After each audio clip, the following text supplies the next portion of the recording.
Hey there, today we have Poxurio, gas-powered inverter generator, cheapest in its class on Amazon. I'm not sponsored, I paid for this with my own money, and I feel like I can give you an accurate review. So I'm going to break this video down into 5 different sections: product details, hour meter install, adding oil, gas for first start, testing with some garage equipment, and finally, the first or break-in oil change and magnetic dipstick install. We'll get started with some product details. 4,000 starting watts, 3,200 running watts, 60 Hertz frequency, recoil start, 3.6 liter fuel capacity, which comes in at just under 1 gallon, 130 amp plug, 2 20 amp plugs, 2 USB 5 volt plugs, parallel, circuit breakers, low idle, carbon monoxide alert, low oil alert, overload, and output lights.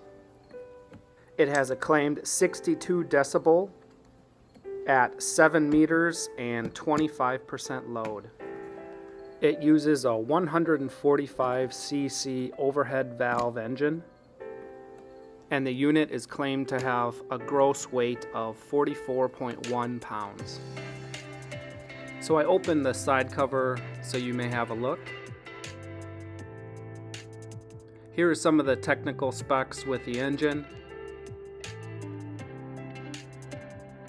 Here is the technical specifications from the owner's manual and the service schedule and the oil change procedure. This shows which types of spark plugs it can use, as well as the gap specifications.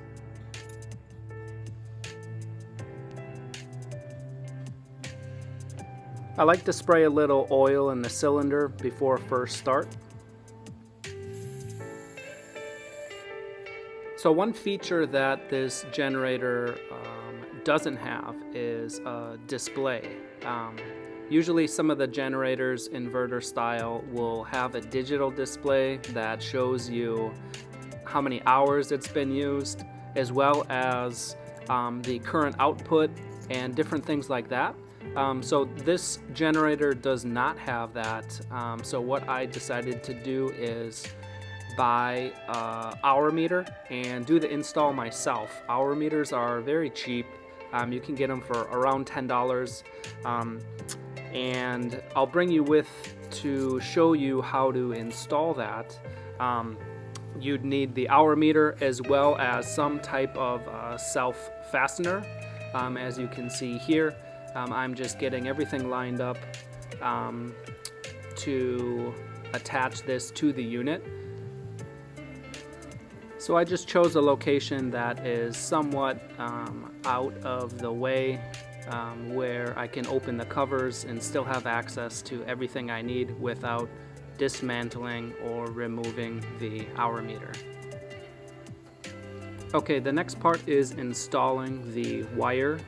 So from what I've read, you have to have the wire go around the spark plug wire, a minimum of 5 different loops, and then I actually zip tie those once it's in place so it doesn't unravel itself.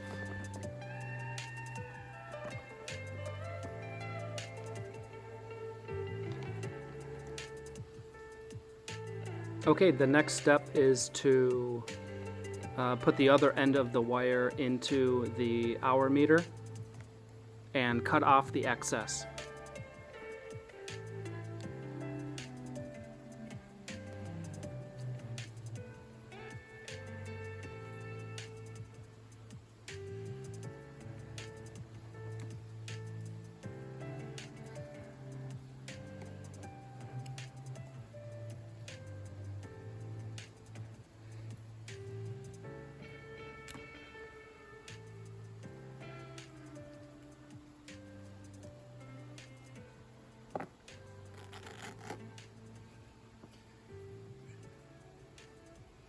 And here is the finished product. Okay, next step is we are going to add oil and gas for our first start. So as you can see, I'm taking out the dipstick here, and they provided a funnel which helps for adding oil.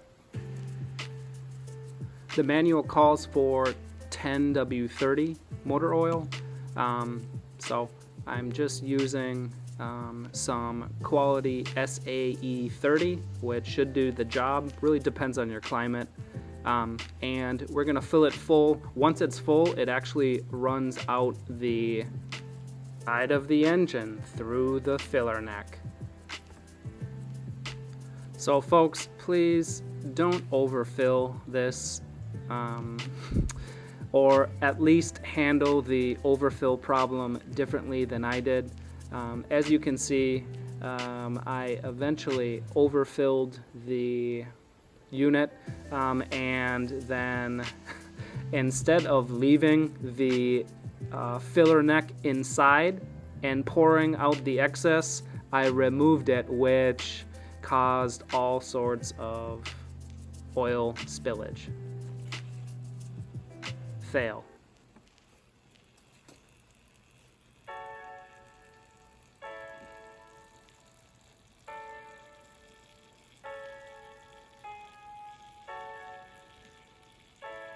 Okay, once I got that all sorted, I just need to fill some gas and give it a start. I'd always recommend to use non-ethanol gas in carbureted small engine equipment.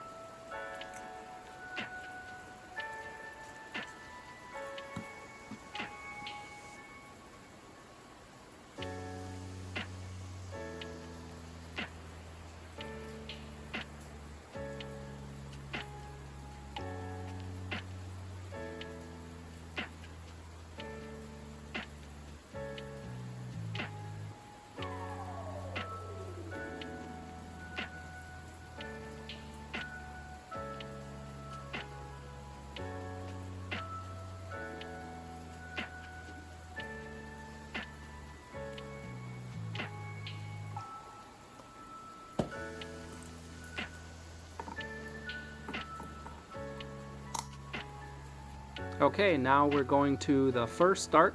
We're going to put it on choke. I threw it on low idle.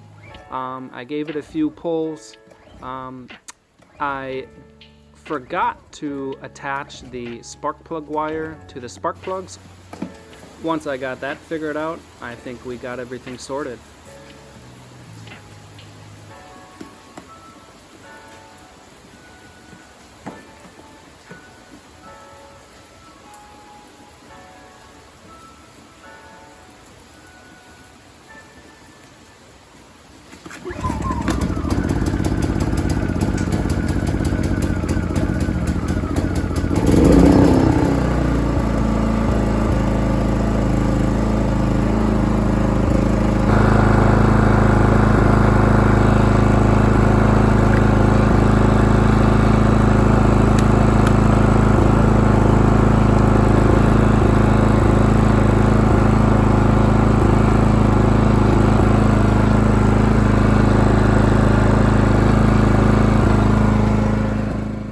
And we know the hour meter is working because the indicator is blinking.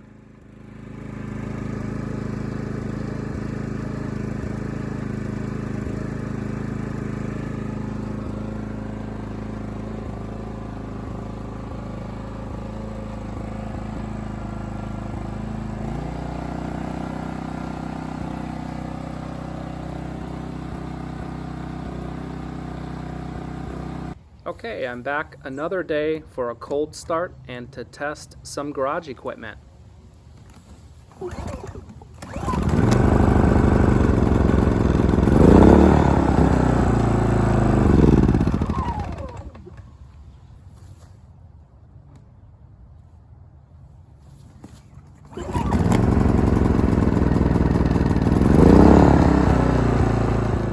Looks like it needed to be on choke a little longer the first time.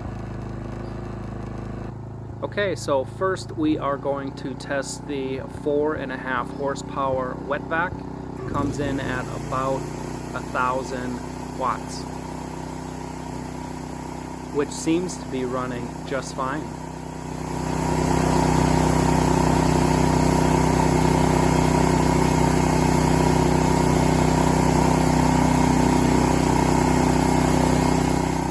And next we will be powering our electric snowblower with our gas engine.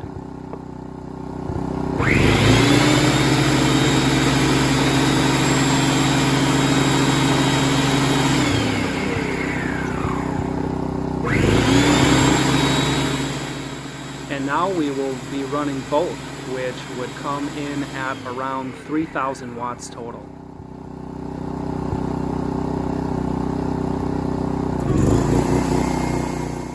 Seems to be no problem at all for this generator.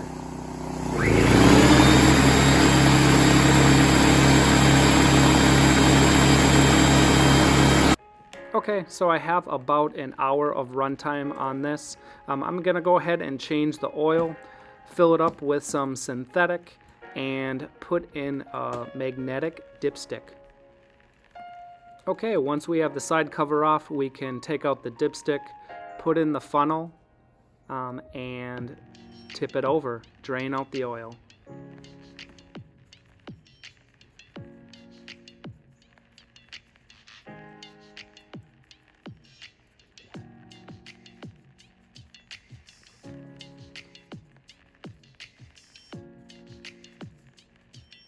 This is for all of you that like to watch oil change videos.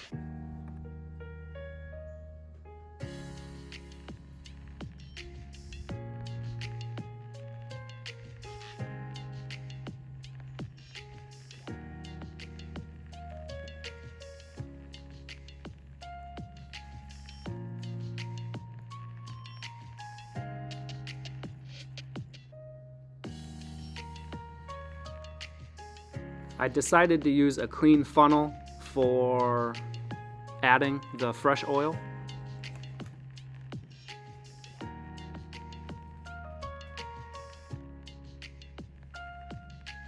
Here is my magnetic dipstick. I've had really good luck with these. They're really cheap, and the steel sticks to the magnet and keeps the oil cleaner for longer.